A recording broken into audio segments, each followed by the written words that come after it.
If you want to get better at backgammon, one of the important things to do is studying. But everyone studies a different way. And in this video, my good friend Jason Lee joins me to discuss his studying technique. Thank you for joining me. I hope you enjoy this video. Please like and subscribe, and you'll be notified every time I upload a new video. Let me know what you think in the comments below, what you'd like to see in future videos, and I'll work on it. And if you love backgammon, you can become a member of this channel, giving you exclusive access to the most popular videos. My book, Backgammon, Backgame Strategies, is available. There's a link in the description to where you can get it. And if you're interested in lessons, please contact me via email. My email address is also in the description. Again, in this video, it's my great pleasure to welcome back my good friend Jason Lee. Hello. Hello, Alex. How are you? Very good. Thank you for asking. How's everything with you? Doing great. We're recording this on Christmas Eve, so we're just finishing out the end of 2024. That's right. That's right. This will probably be published after the new year, but certainly wishing everyone happy and healthy holiday season. And if I recall correctly, we did a video last year, either on Christmas Day or Christmas Eve, so it's a Christmas tradition. That's right. Yeah. Yeah, I couldn't think of a better thing to do on Christmas than to discuss backgammon with some friends. Great. So we've done some other things before, and we worked together with the online match. Actually, I was going to ask you about that. What's this? Is it almost over? It was close to the end Yeah, of we're almost over. The match is just about to wrap up. We think we'll get that rebooted here in a couple of days. We're off for a little bit. Yeah, it's the holidays, but it was like a DMP or Yeah, we're something. at a DMP, so we're right at the end. All right, I'm excited about that. Maybe afterwards we'll do a video discussing like the whole match or something. Yeah, great. Anyway, in this video, I wanted to talk about like your specific studying techniques. So tell me, how long has it been since you started like playing backgammon and studying seriously? Well, I started playing backgammon when I was in graduate school. Well, that's when I started playing like club tournaments. My real start in playing backgammon was I'd play as a kid against my mom. Yeah. We had a cardboard board that we played on, and I very vividly remember a summer where we played a really long match. We 500-point match or something like that, and I ended up winning that match when my mom took a questionable 32 cube. We had a lot of fun with that playing over the summer. When I was in graduate school in San Diego, that's UC San Diego, I started attending a local club. And in 2004 is when I first started playing in ABT tournaments. I went to one of Pat Gibson's tournaments in LA, and I played in quite a few of those. Good. And then, so how has your studying process changed since then? Well, back then the bot was snowy, Yeah. and when I first started playing club tournaments, I didn't have a bot that I would play with, so I didn't really know how to, improve my game. When Snowy came along, that was a big deal. My game got a lot better right away. Now, my study, there's a lot of facets to it. I analyze every match that I play. I'm pretty aggressive with video recording my matches and transcribing them. I've gotten pretty fast at transcribing, so this is not really that much of a imposition on time. I try to look at every play. And some people will say, yeah, I want to look at my mistakes, but I'm really trying to broaden that out and say, I want to look at every single play, because a play that I got right, there can be something in there that I can learn about. It also could be that I got the play right, not because I was thinking about the position the right way. And as you'll see later in this presentation, when I have time, I want to be able to analyze a position a little more closely. I want to make some minor modifications to the position and see how things changes. The point being that you want to know what is the essential feature of the position that's driving the right choice. Maybe this blot out here is more important than you think. And if you move that blot somewhere, it might radically change the analysis of the position. Yeah, I agree. I do the same thing. Sometimes, obviously, I'll go over, quickly certain moves like an opening 3-1. Okay, you make the Sure. 5-pointer, you're bearing off 4 checkers with a double six, but That's you right. know, there may be a lot of positions or plays where I wasn't sure of, but I happened to get it right. So that's another reason why it's important to go through it. Right. Yeah. And um, I think it's important to spend time studying. You want to have a good blend of playing and studying. Playing backgammon is fun, but if you want to get better, you have to spend time thinking about positions and trying to put them into play over the board, the things that you've learned. And you know, to a certain extent, I have been able to do some of those things, but I don't know. I feel like my journey is still going. I'm hoping to still improve at backgammon. I'm really not where I want to be right now. So can I get better? I don't know. I hope so. There's always room for improvement. I found it's like the better you get, the harder it is to improve because you're Oh yeah. making fewer errors. In the beginning, when you're first starting, there are some simple strategies you can learn to avoid major blunders, and that'll improve you significantly. I remember years ago when I was, really starting to try to get better at backgammon, I found a copy of McGreal's book in a used Yeah. bookstore, and I thought, oh, I have to get this. And I read through it, and immediately, some really basic ideas um, that I had never thought of before. You're blitzing somebody, and you really got them on their heels, and you're trying hard to get this closeout. And McGreal talks about, well, sometimes you just have to break a point to create more builders. I had never thought about this. Why would I break a point? Points are good. And McGreal opened my eyes to things like that. Yeah, that was certainly a fantastic book. And I know today in this video, you have a presentation prepared to discuss how you do your study. Yeah. So I'm going to be talking about a study technique that I have with a study partner. Okay, very good. So go ahead and share that once you're ready, please. Okay, so I'm going to be talking about my backgammon study technique. And so, Alex, just jump in anytime you've got questions or comments. First, I want to just describe what the study technique is, and then maybe we'll look at a few positions that came up in this study. Okay. So I want to talk about a backgammon study technique that I've been using for about a year. My study partner is Chuck Bauer. So Chuck is a retired experimental physicist. He's a fairly well-known backgammon player and author. He's written a lot of articles. Chuck and I have similar or at least related educational backgrounds. Chuck has a PhD in physics. I have a PhD in mathematics. And so we have sort of like-minded minds in the way that we approach analytical things. You can find a lot of Chuck's writings on the internet. He's written several articles, not hard to track him down. Go to this site, bkgm.com. There's lots of great backgammon articles there. I just found one the other day that I was looking for on containment, and it was a really good article that Kit Woolsey had written.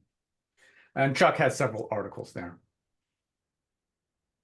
All right, so Chuck and I knew about each other for quite some time through Stick site, BG Online, which is still active. You can still post there and people will respond. And we met in person in July of 2011 at the Novi tournament in Michigan. I won the open consolation at that tournament, and the final match came on my birthday. Happy birthday to me. That was a fun win. So is your birthday near the 4th of July? It I was know on the 4th of July. Yeah. your birthday is the 4th of July, Yeah, that's right. like the country. Yes. Very good.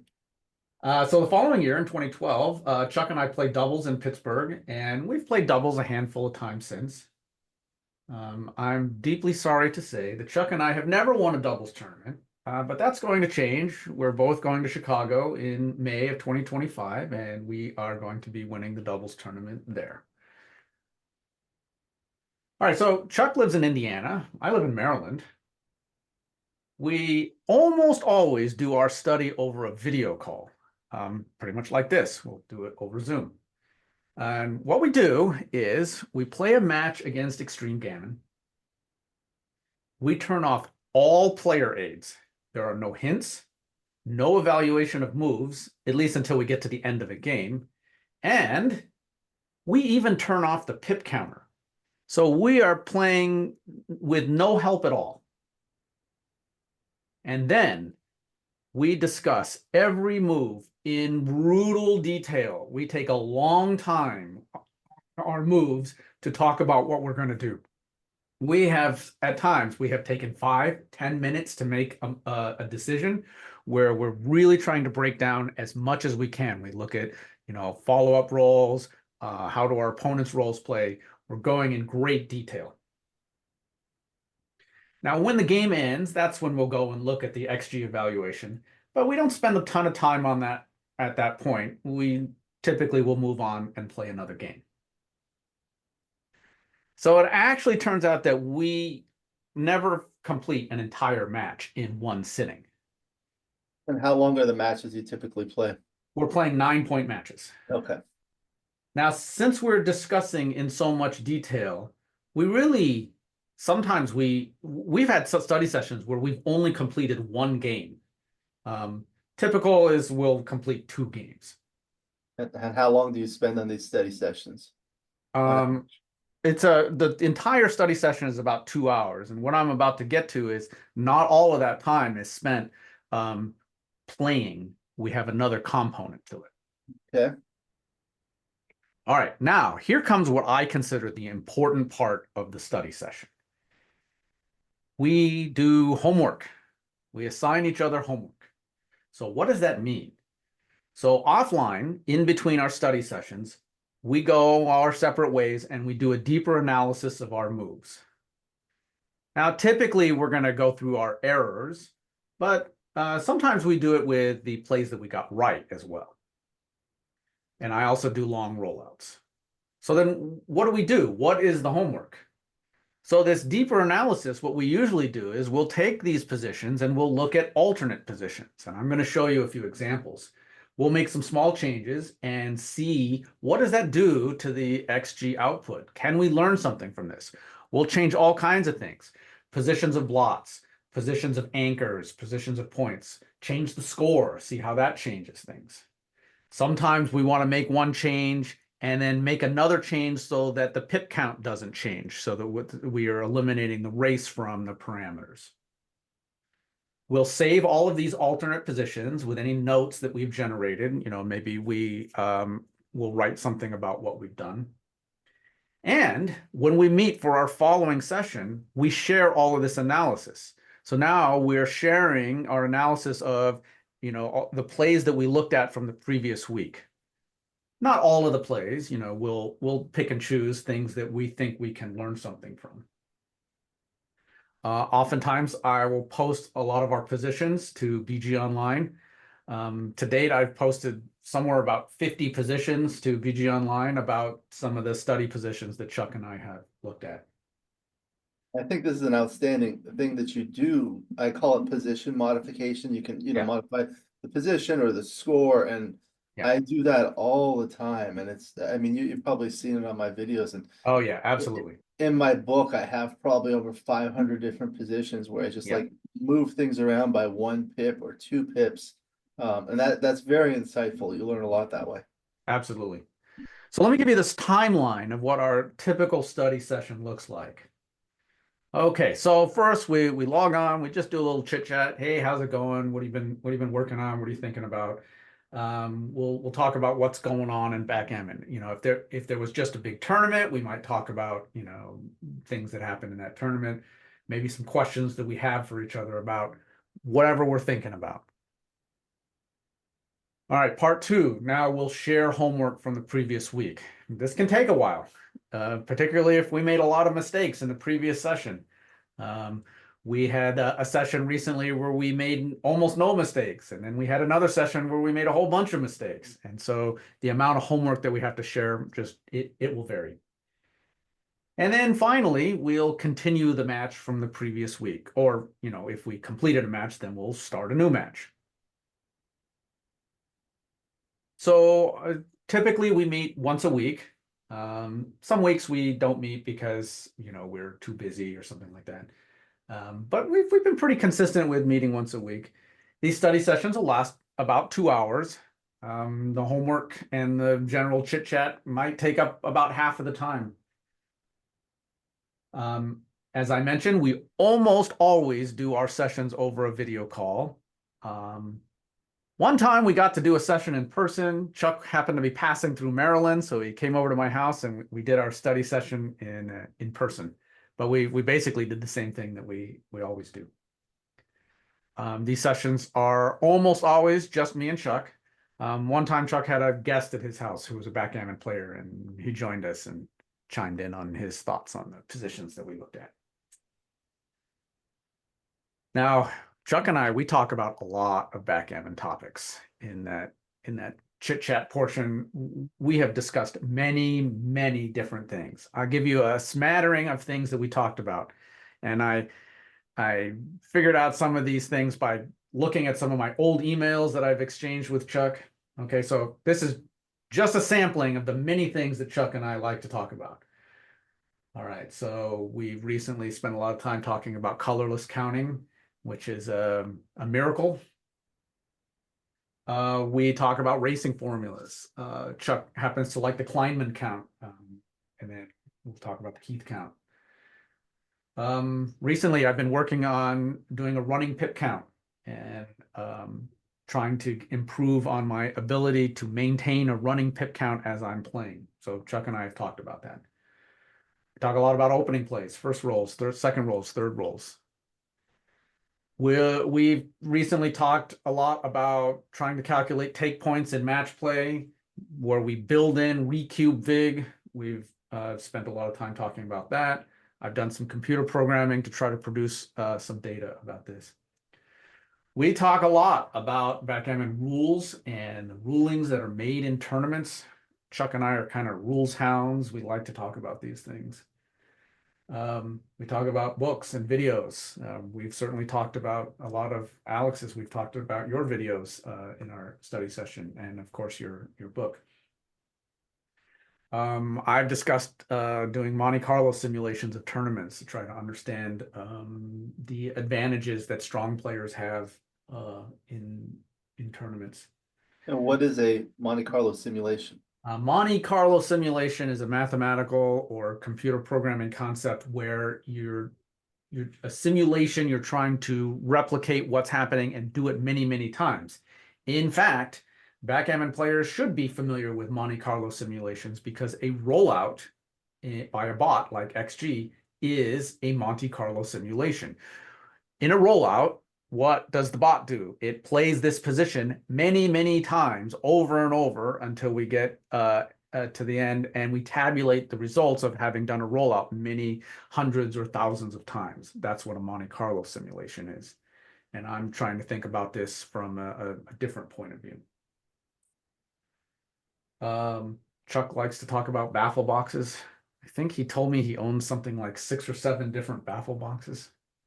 I don't know anybody that owns that many baffle boxes. I own maybe three or four, maybe I 5. think I have 2.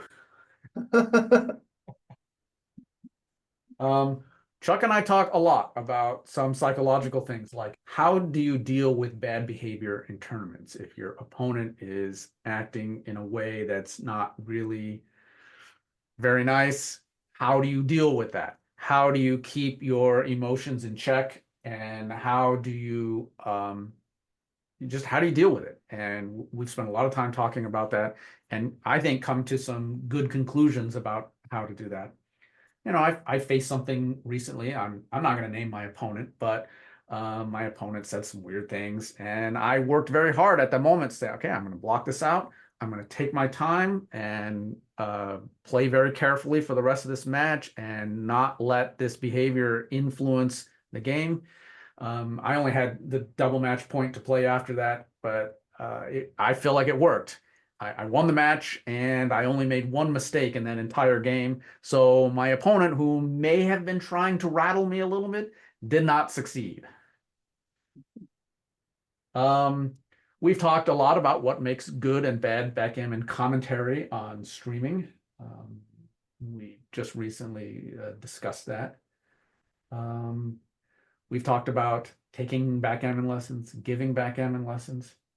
Now, let me ask you a quick question because you mentioned the commentary. I've been recently doing Right. commentary on the stream in the LA. So what are your thoughts on what's good and bad in a commentary? What do you like? Well, I do always like it when, if possible, if there's more than one person giving commentary, sort of that give and take is really important. You can ask each other questions and probe the position a little more deeply. I think that's really good to have. I noticed you were doing post-match interviews with players. That was kind of an interesting thing to do. That I'd never seen anybody do that before. Just They've right done after the match to get their they've thoughts done it. about it. They've done it in others once, but Is okay. that right? Yeah. So I thought that was good. Um, I think it's really important in backgammon commentary um, to not criticize the players for the mistakes that they make. Um, One guy who's really good at this is Nick Blazier. He's done a lot of backgammon commentary. And, Nick is very good about not criticizing the players. And, if somebody makes a mistake, listen, backgammon is so hard. We've all blundered, we've all made bad plays. And furthermore, everybody plays at a different level. If Mochi plays at a 3, that's probably a bad day for him. If I play at a 3, woohoo, great day for me. I'm very happy with that. And everybody's got a different level, and everybody knows a different amount of backgammon. They might not know what is the right thing here or not be aware of a reference position. Another thing I think backgammon commentators should not do is engage in play-by-play like a football announcer or a baseball announcer. I can see the action that's going on. I don't need them to say, okay, well, now Alex just made the 4 point. I got it. I see that. Yeah, some of the feedback I've gotten is like sometimes people like it when you read the dice because sometimes it's hard to That is a portion of play-by-play that you do want to do because right. sometimes it's hard to see that on the screen. And one of the things I really enjoy, especially watching it live, is the interactive chat because you can kind of communicate with Oh the yeah, that's great. commentators and the other viewers. That's always really fun. Yeah, that's a lot of fun. I really like that too. I Okay. unfortunately don't get to watch as much streaming as I'd like. I think it's all great. It's really good for the community. Um, uh, so I just hope that backgammon tournament organizers can keep doing this. Okay, let's see. Yeah, Chuck has talked recently about how to explain very specific backgammon concepts to beginners. Um, just, things that experienced players consider to be almost automatic, auto doubling at post Crawford, the concept of the free drop or the free take. Recently, I found myself having a lot of trouble explaining the concept of wastage in a race and why you don't want to put your checkers deep in your home board when you're bearing off. And I feel like I understand that concept very clearly, but I'm discovering that it's really difficult for me to explain that to beginners. So Chuck and I have talked about that kind of stuff. I had a professor in college who said, if you cannot teach something, then Yeah, that means you don't know it completely. that's So right. Yeah. So I'm feeling that a little bit with the stuff about wastage. And maybe I don't understand it nearly as well as I think. Chuck and I talk a lot about mathematical theory underpinning a lot of backgammon calculations. Um, that's something what I want else? to Oh, do here's too. one. Psychological issues in backgammon. I just earlier today, as I was putting this particular part together, I dug out an old email I sent to Chuck, and it had these phrases in it: availability heuristic, negativity bias, and overconfidence effect. I am not a psychologist. I have no training in this stuff, but I read up about it to think about, people complaining about the dice in backgammon, and so we talked about that. What else do I have? We do occasionally talk about non-backgammon topics, but when we have our calls, I would say the great majority of what we talk about is backgammon or adjacent to backgammon. So if we're talking about psychological issues, we are talking about it as applied to playing backgammon. Okay, so how are we doing in our study? So As of right now, as at this moment of recording, we have completed 10 matches. They are all 9-point matches, and we are 2 games into an 11th match. Our cumulative PR right now is just a whisker over 5. Um, like I said, if this was Mochi doing it, that's pretty rough. He's not doing so hot. All right. Everybody has their own standard. For me, this is pretty good. Um, I still think we can do better than this. Um, and I also don't want to speak for Chuck, uh, but I will say that 5 is better than my standard. And this is you're playing against XG. This is playing against XG. So, that colors it a little bit. We're also taking a lot of time, right? So, on one hand, while we are trying to be honest about it, and for example, no player aids at all, no pip counts, um, no match equity tables, no writing down calculations. We are also taking a lot of time, much, much more time than you would ordinarily be allotted in a regular tournament. So, is that fair to compare with yourself? I don't know. I'm not really going to think about that. I like to think we're on an upswing. Our results in recent matches are quite a lot better. Maybe we're even getting close to Grandmaster level. And I don't consider myself anywhere near that. So, hey, I think that's pretty cool. It's the power of 2 minds thinking together can play pretty well. All right, what are our goals? Well, again, I don't want to speak for Chuck. Let me talk about my goals. I just want to improve my game. I want to get better at playing backgammon. And I think this is a way that is helping me because I have been able to apply some things that we have learned in actual over-the-board play. And it's not just about making moves in a match, right? We don't just get together and play. We're also studying. We're also talking about ancillary issues, psychology, for example. We're thinking holistically. Okay, so backgammon is a lot more than just can I make the right play. Chuck talks about dealing with fatigue while playing in a long tournament. If you want to win a backgammon tournament, that means you're going to be playing all the way through into Sunday, and it's tiring. And so you have to be thinking about this kind of thing when you're preparing for backgammon for a tournament. We are talking a lot about strategy for playing doubles because, we have a goal of playing doubles, but I just consider that one of many, many reasons for our study. All right, now I want to look at a couple of positions that we have faced in recent matches, and then I'll show you a little bit of the homework that we've done afterwards. Okay, so here's a position, and I want to note the score. This is the Crawford game. We are 7 away. Our opponent is 1 away.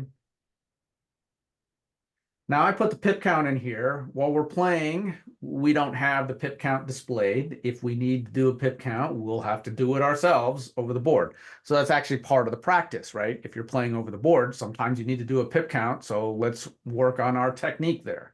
Can we do this quickly? If we're going to play doubles, we have talked, for instance, about divide and conquer. If we need to do an absolute pip count and not just a relative pip count, maybe Chuck will count one side and I'll count the other, and then we can do this more quickly. All right, so anyway, what are our candidate plays here? Well, I do remember that at the time we considered 3 candidate plays that we wanted to talk about. So the candidate plays that we considered, one was running a checker from the back, 24 to 15. The other one is hitting and making the 2-point. And then we had a less enthusiastic candidate play of 13-8 and then hitting loose on the 2-point. So we ended up playing 24-15. And we did it because we thought, well, okay, the gammons are not really worth much to us at all at this score. You don't really care about winning a gammon. It's worth a tiny bit, but not much. And that making the 2-point, it feels a little deep. Doesn't really further our game plan enough. Now, the counter side to that is we are behind in the race, and when you're behind in the race, running is counterindicated. You should be thinking hard about that. All right, so what did the bot say? Well, the bot said, make the 2-point. And I'm still a little bit surprised at this. I have some little more understanding about it. It's a pretty sizable mistake, 58 millipoints. All right, so then what do we do? Well, our first reaction was, oh no, we got this play wrong. Oh, that's terrible. Oh, is it terrible? I don't know if it's terrible. We thought about it. We discussed the correct play. Um, I think the worst thing that can happen when you make a mistake is that you never even considered the right play. We considered the right play and we talked about the merits. All right, I'm going to show you some alternate positions where I'm going to take the original position and make some very small modifications and see how that changes things. And in the following diagrams, I'm always going to show you two positions. And the one that you see on the left is going to be the original position, and then the position on the right will be the alternate position. And then I'm going to show you XG analysis at the bottom. That will be for the alternate position, since we've already seen the analysis of the original position, which says that making the 2-point is right. Okay, so here's an alternate position. I said, what if we take one of the checkers that we have on the midpoint and just slide it back to the 15? So now your escaping number, 24 to 15, that will do something productive. It will make an outfield point. Is this enough to swing the play? Well, it turns out that it is enough to swing the play, that now that you get to do something productive with that escaping play, that it is right to play 24 to 15. And all of the alternate positions, the analysis is just using XG roller plus. In the original position, I had done a rollout. I typically do not do rollouts of the alternate positions. That's a little time consuming and costly. I'm just trying to get a basic understanding of the position. Right, so then would you compare the rollout results from the original position with the XG ones, or? Yeah, sometimes we'll do that. When we're trying to make a comparison, it's best to do an apples to apples comparison and say, well, let's compare this with the XGR of the original position. Right. I think that's really important.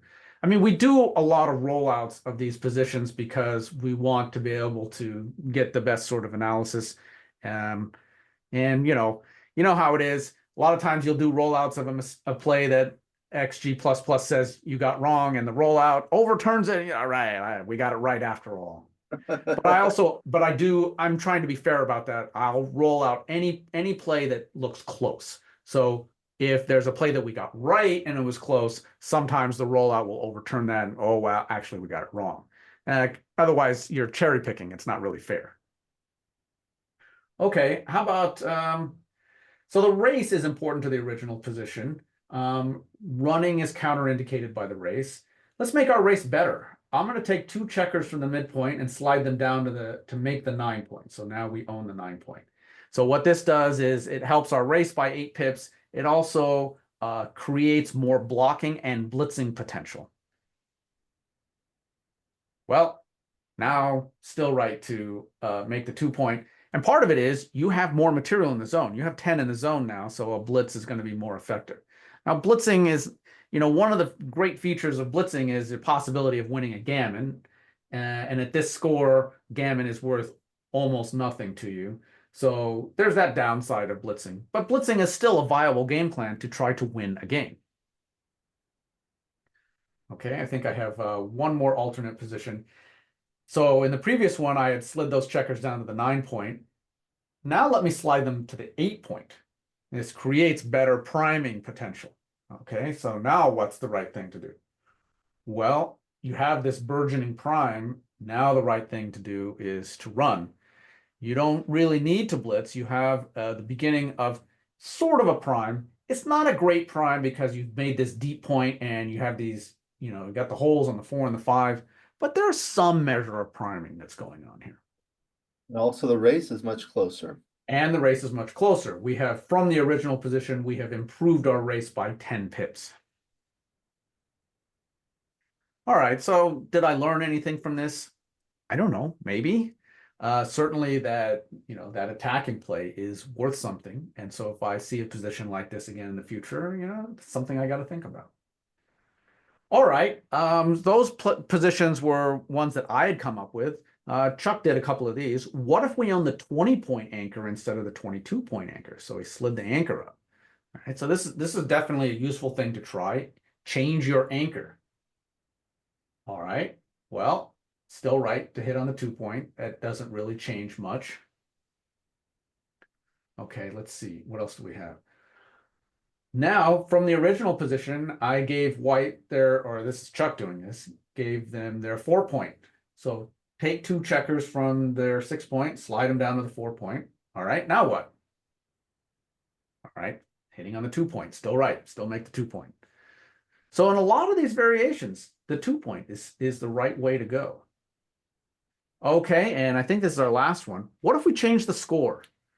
So we'll do this a lot. So in the original position, it was 7 away post Crawford. Now, what if we're gammon save? So our opponent is the one that needs the gammon. We can't use the gammon at all. So 1 away, 2 away, Crawford. All right, still make the 2-point. And okay, wow. But it's closer. It is closer. Yeah, that's right. And so that's another thing you can look at is it's not just a black and white, what's right, what's wrong. Does it change the degree to which you're wrong? It might be that both plays it's still wrong to do a certain thing, but it might be closer in a different situation. Okay, here's another position. We are the black checkers, we're on roll, and I will point out the score that we are behind 7 away, 3 away. So we're quite far behind in the match, and we're deciding about whether or not to send the cube over. Now, when we're playing against XG, we know that XG is not really going to make any mistakes. Against humans make mistakes. I make lots of mistakes. Sometimes you send a cube over because you're bluffing. You know this is not a cube, but your opponent might drop and make a mistake. So is that what's going on here? Would anybody drop this?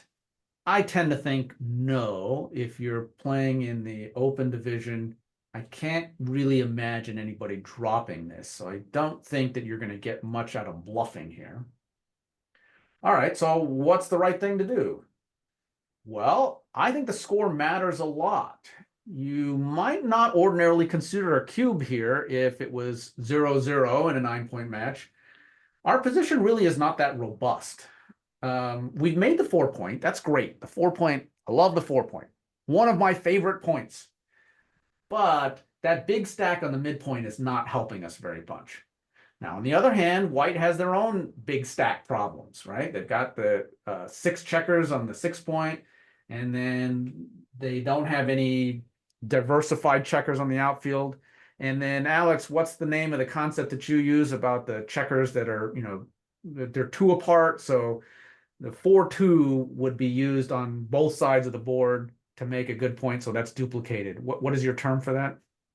I call it a dice value difference, which is the Yeah, difference dice value difference. value of the dice. So yeah, when you have points that are 2 apart, just like the 6 and 8-point, a lot of the numbers tend to be duplicated, like 4-2 here and 6-4 possibly. Right. So white has that problem. Okay, well, we did not double this, but I can say for sure we stopped and we talked about it for a long time and we debated the merits of this. When I say for a long time, I don't know, this might have been a 3-minute discussion, which is, in backgammon terms, when you're playing over the board, is a long time to be thinking about a position. All right, turns out that this is a cube, and it's pretty small. This is a 22 millipoint error. I don't think that's so terrible when you're thinking about cubes like this.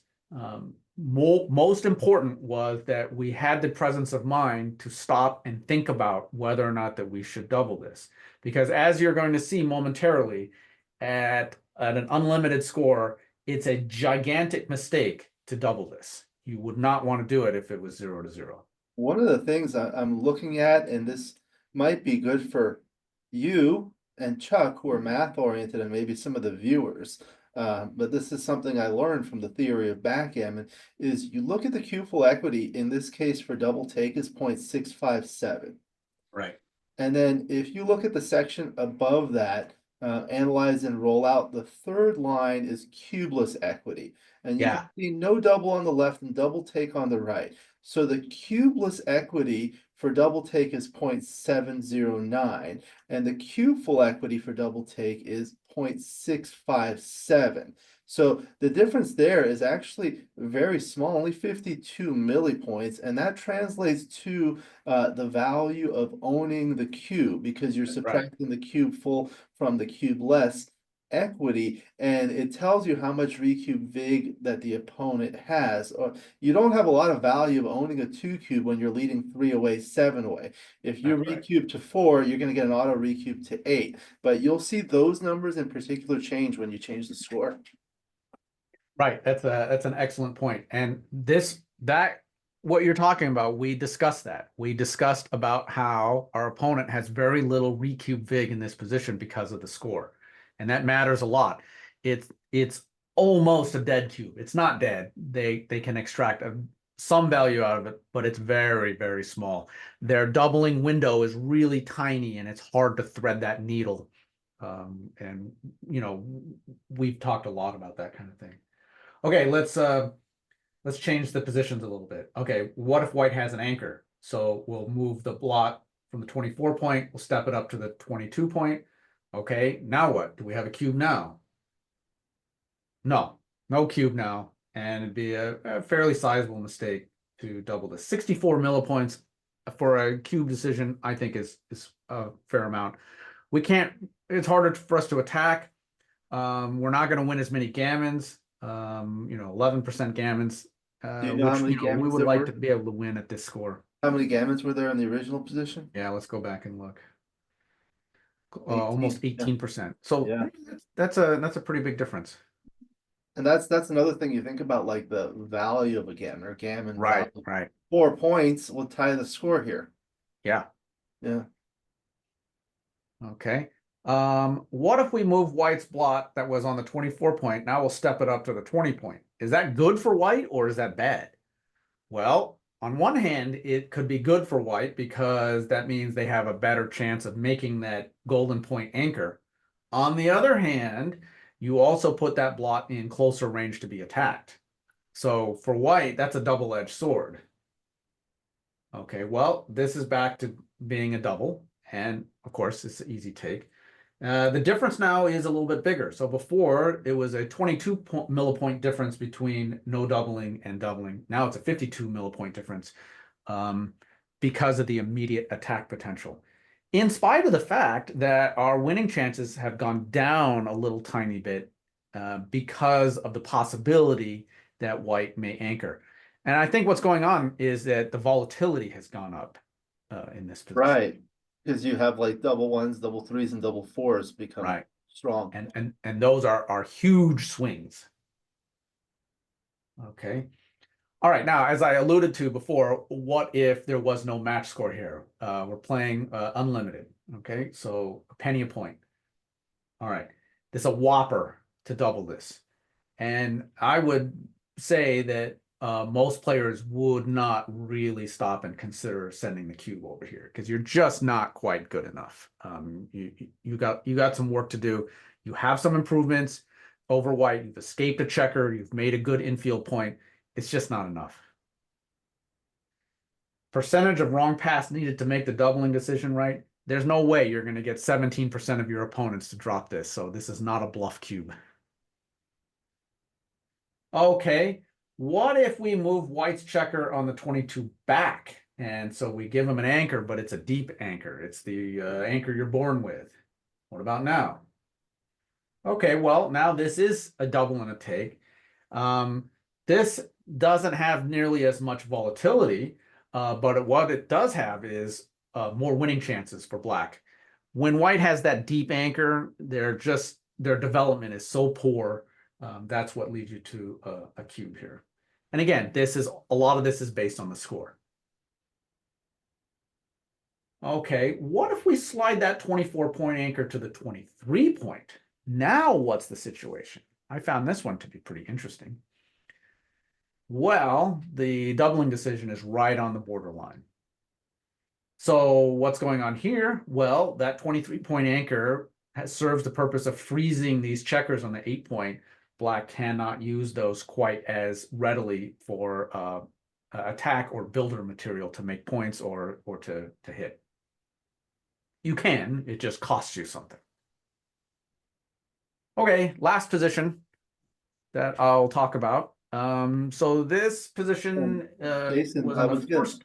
I was Go just going ahead. to mention something about the last position. One of the things you did in addition to position modification is the score modification, Yeah. which I feel helps me learn a lot about match strategies because, you know, for money, it's a huge blunder to double, but just because of that score, when you're that behind in the score and the opponent's at the awkward three-way score, things change Yeah. significantly.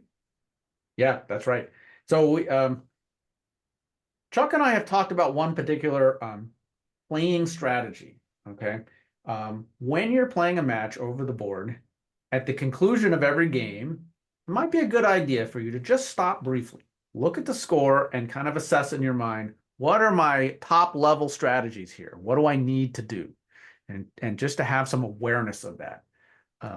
Rather than just, okay, let's roll the dice. Just take a beat to think about it. You know, do I need to double earlier than I usual? Do I need to take more readily?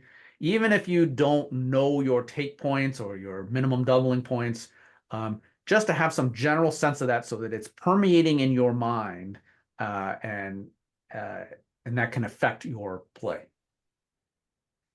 All right, last position. This is a position where we had to decide whether to take or pass. So we got cube here. We're on the bar. Our opponent is got a blitz brewing, and we have to think about what we're going to do here. The race is we're down a little bit. We have some decent offensive structure here. They also have two checkers that are pretty far removed from the rest of their army. We spent a lot of time on this, thinking about what we're going to do. I think these blots may be important. So we spent really a lot of time talking about whether or not to take. Now, this is an example of a position where Chuck and I were not on the same page.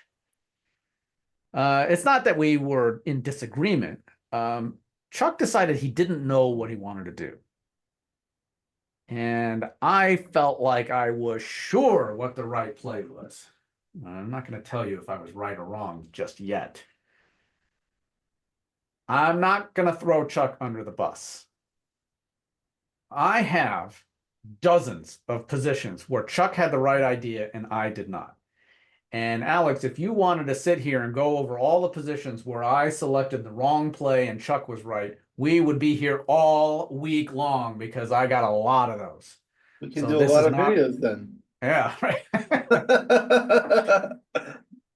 All right. It turns out I was right in this position, the right play.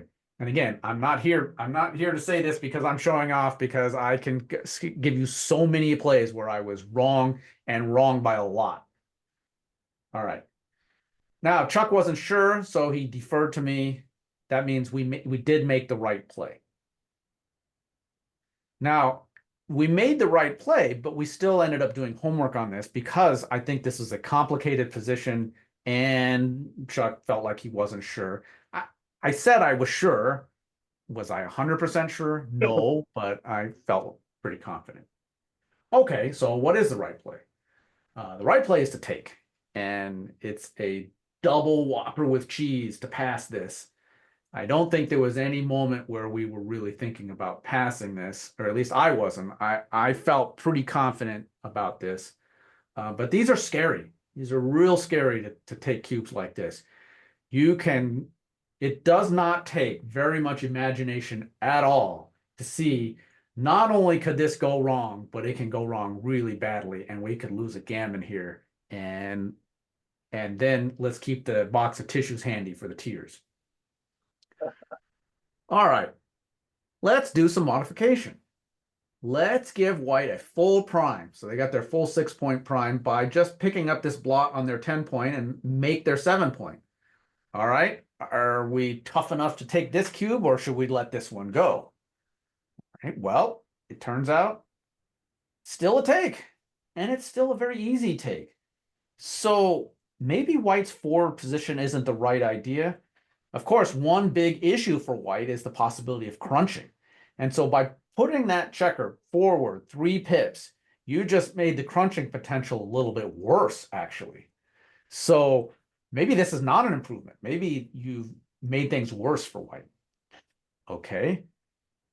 All right, let's take the original position and let's split white's back checkers. And at the time, I even said, I think if we split white's checkers, I don't think we can take this. And it turns out it's a pretty big pass if you split white's checkers. So those unsplit checkers in the back cause problems for white. In particular, from the original position, white does not have very good fives to play. When you split those checkers, now those fives play very comfortably by just stepping out. And I think that's a big key to this position is the crunching potential of white throwing numbers like 5s and 4s and 3s. All right, what if you take the original position and you take that blot and you slide it back to the 2-point? Okay, now this is a significant change because what I was just talking about in terms of white being able to play 5s or not being able to play 5s usefully changes drastically now. Now, when white rolls a 5, they get to cover their 2-point and make their best 5-point board. And indeed, this is a huge pass, just sliding that checker. And if you're not used to this kind of position modification, these things can be shocking. That you take a position and you just say, you just slide this 1 checker, 1 pip, and you dramatically change things. And what that illustrates is the importance of seeing the entire board and taking in these little details that really matter a lot. And for beginners, that's one of the toughest things to do is to try to understand what are all the important features of the position. All right, what if we take our blot that was on the 11-point, move it back to the midpoint? All right, now it's not even a double. Hitting that blot in the outfield is one way that white can recover in this position. They only get to hit with a 6-4, but maybe that could be a big deal. And maybe not immediately, but it could be like down the road somewhere they get to do that. Now, from the original position, did you check on how white should play a 6-4? Would it be to cover or to hit? Right. So I haven't, but that's another thing that we will do occasionally. And this will come up when we're debating a position and we'll say, well, if we make this play and they roll a 5-4, aren't they just going to hit us on this point? And then maybe we'll talk about that. And then later we have to go and see were we right about that kind of thing. I didn't do that here. But that's okay, Alex. I'm giving homework to your readers or your viewers because, if I have to do homework, they have to do homework too. Yeah, and that's okay because like even if it's correct to cover with 7-1 with a 6-4, you'll still have that blot later. That's right. It could be down the road that it matters. So some of these things can be secondary effects that are not immediately apparent. All right, well, that's all the positions that I want to show. I'll just finish up with some final words here. First of all, can anybody do this type of study session? Why not? It's great. You could do it. Chuck and I are really not doing anything special. What do you need to do a study session like this? Well, I kind of think the thing you really need is a study partner, somebody that you can work with. Ideally, you want that somebody who is approximately at your skill level. And anybody who's gone through school knows about study groups, and you want to be in a study group, ideally with somebody who's a little bit smarter than you are. All right, for me, that's Chuck. Chuck, I think, is just a little bit better at backgammon than I am. There are a variety of things that you could do. You could play a match against XG like Chuck and I do. The other thing you could do is just play against each other, maybe on Heroes or Galaxy or Grid. Talk about the plays while you're doing it. The important thing, though, is you have to do some kind of level of analysis with a bot. At the bare minimum, take your match and load it into XG or whatever bot that you're using and get an analysis of the match and take a look at your mistakes. So I think that's the bare minimum that you want to do if you're going to do a study session. And XG is a great tool. There are other bots if you don't want to spend money on XG. If you're a serious backgammon player, you absolutely want to spend the money on XG. If you feel like you're budget conscious and you don't, there are some free options. But I think you should get XG. Everybody who is at any level of backgammon of any seriousness should have the best bot available. And Jason, one of the most common questions I get is how do you learn from XG? Because it does not Yeah, speak to you. But what you've demonstrated in these positions with the modifications and looking at the analysis is exactly what you do, what you can do to use XG to learn. You have to do some sort of an experiment, like right. modifying the position, and you have like a hypothesis. Well, what will this do to the position? Will it make it stronger or weaker, make it a double or a pass, or change the correct play, and so forth? So there's a little bit of work involved, but you can learn a That's lot. how you get Extreme Gammon to speak to you, is you have to get it to speak to you. So you have to put a little bit of work in. Here are some nice things that I think you can do, but maybe not essential. Um, like what we talked about, set up the bot, make some subtle changes, move some checkers around, change the score. You're trying to figure out what are the key features of this position. Did these things happen? Bring your position to other players. So if you do some of this analysis and you decide, you know what, I still don't understand what's going on in this position, take your position and show other players. Post your position online, BG Online. There's a 2+2 backgammon forum. There's a Facebook backgammon strategy page. Alex, I see you there all the time. Backgammonforums.com. There's so many places out there. And the one thing that backgammon players are really good at is generosity with their time and their knowledge. If you post your position, somebody out there who's smarter than you, and for me, there are tons of players out there smarter than me, will give you their opinion and tell you what they think and how you should be thinking about this position. Do rollouts of positions you don't understand. That's it. Very good. Thank you so much. So we can unshare the screen now. There we go. So that was fantastic. That's a great way to study. I have a lot of viewers that are looking to improve, and this is a great way to study. So thank you. Thanks for having me on. And if any of your viewers, want to contact me and ask me about how they can do their study session, or if they have any questions, it's not hard to find me out there on the internet with the various backgammon sites. You'll find me, and I'm happy to, share what knowledge that I have about, doing this kind of thing. So maybe a few final questions before we conclude. You said you originally met Chuck on the online forums. Yeah. And how did you decide to start this with him? Well, so what you are seeing now is a little bit of a mature product. Um, for a few years now, Chuck would email me out of the blue and say, "Hey, I got some questions for you about backgammon." And it typically wasn't about a particular position. It was about some, way of thinking about analysis. I mean, he knows that I'm mathematically inclined, so maybe he has some math question for me that he's trying to process. And a lot of times I'd say, let's not do this over email. Let's get on a Zoom call and talk about it. And then it kind of evolved from there. And it was about a year ago we started doing this, this study technique. So I guess that's saying that we're getting through about one match a month. And so now we're pretty regular with this. We are planning to meet this coming Saturday to carry on with our match. So it's been some time to work up to where we are. And I think if somebody started their own backgammon study group, that you would find it'll evolve over time how you're going to do things. And how have you felt this has improved your game or Chuck's game or both of you? Uh, it's hard to quantify that, right? Because can I say that, oh, I faced a position in a match, and because of what we talked about, I made the right play? I don't know. I can for certain things, because if we talk about a second move position, certainly that may come up, and that has happened to me. you and I recorded a video recently about how to play 4-3 on the second roll. Um, After recording that video, I'm a lot better at playing 4-3 on the second roll. I'm still not getting them all right all the time, but I know a little bit more how to think about that. And as a result of that, now I'm thinking about other second rolls and how do I need to process this in my mind.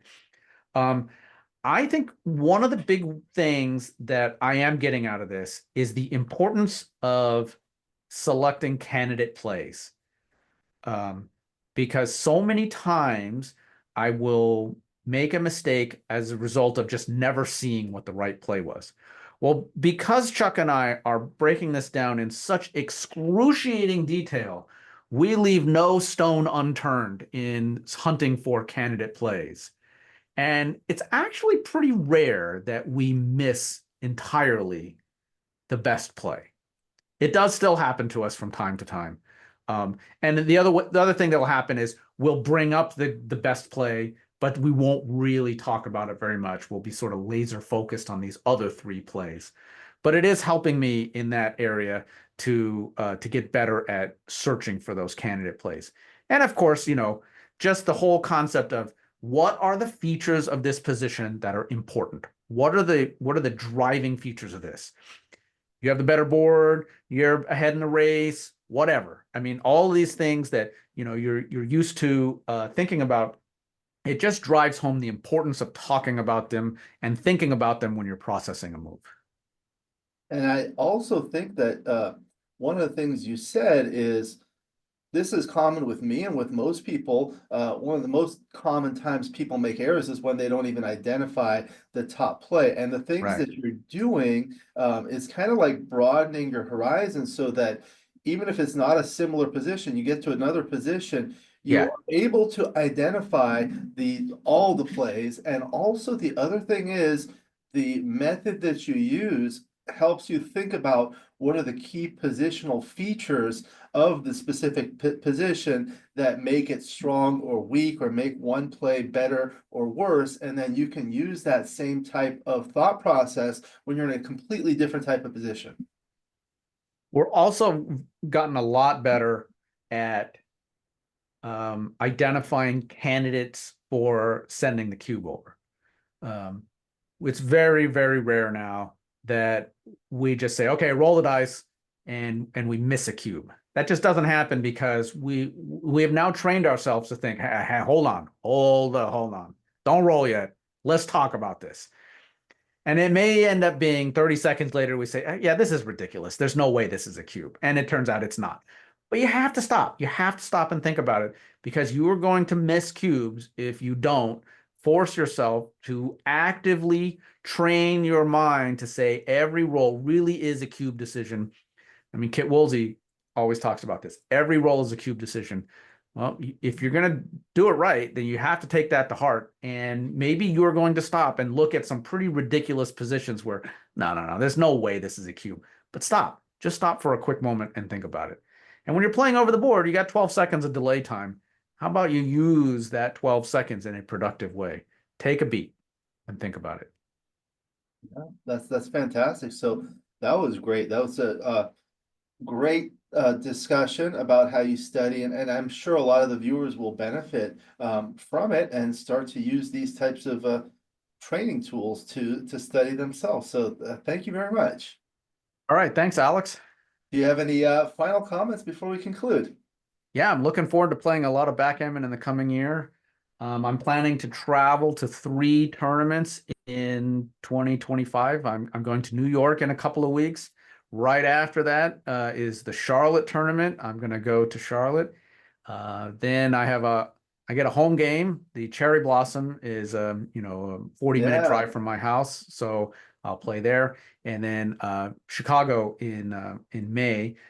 It's been a long time since I've been to the Chicago tournament. Rory Pascal runs a great tournament. I'm really looking forward to that. And that's the tournament where Chuck Bauer and I are going to win the doubles tournament, among other things.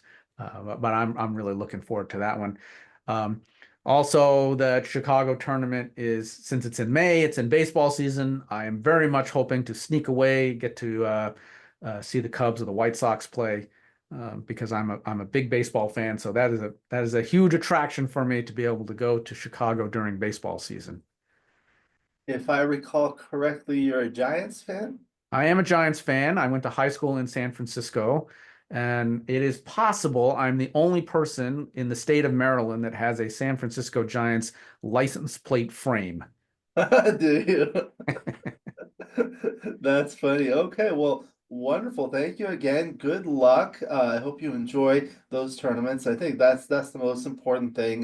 Backgammon is a game, something that we do for fun, and if you're not having fun, you shouldn't be playing it. But of course, That's right. yeah, we want success as well. And I'm sure this method of studying will prove to be very valuable in your future success. So congratulations. Good luck. We'll go ahead and conclude the video. Thank you to the viewers for watching. I hope you enjoyed this video. Please like and subscribe, and you'll be notified every time I upload a new video. Let me know what you think in the comments below, what you'd like to see in future videos, and I'll work on it. And if you love backgammon, you can become a member of this channel, giving you exclusive access to the most popular videos. Again, my book, Backgammon, Backgame Strategies, is available. There's a link in the description to where you can get it. And if you're interested in lessons, please contact me via email. My email address is also in the description. I look forward to seeing you in future videos. And until then, keep rolling your dice.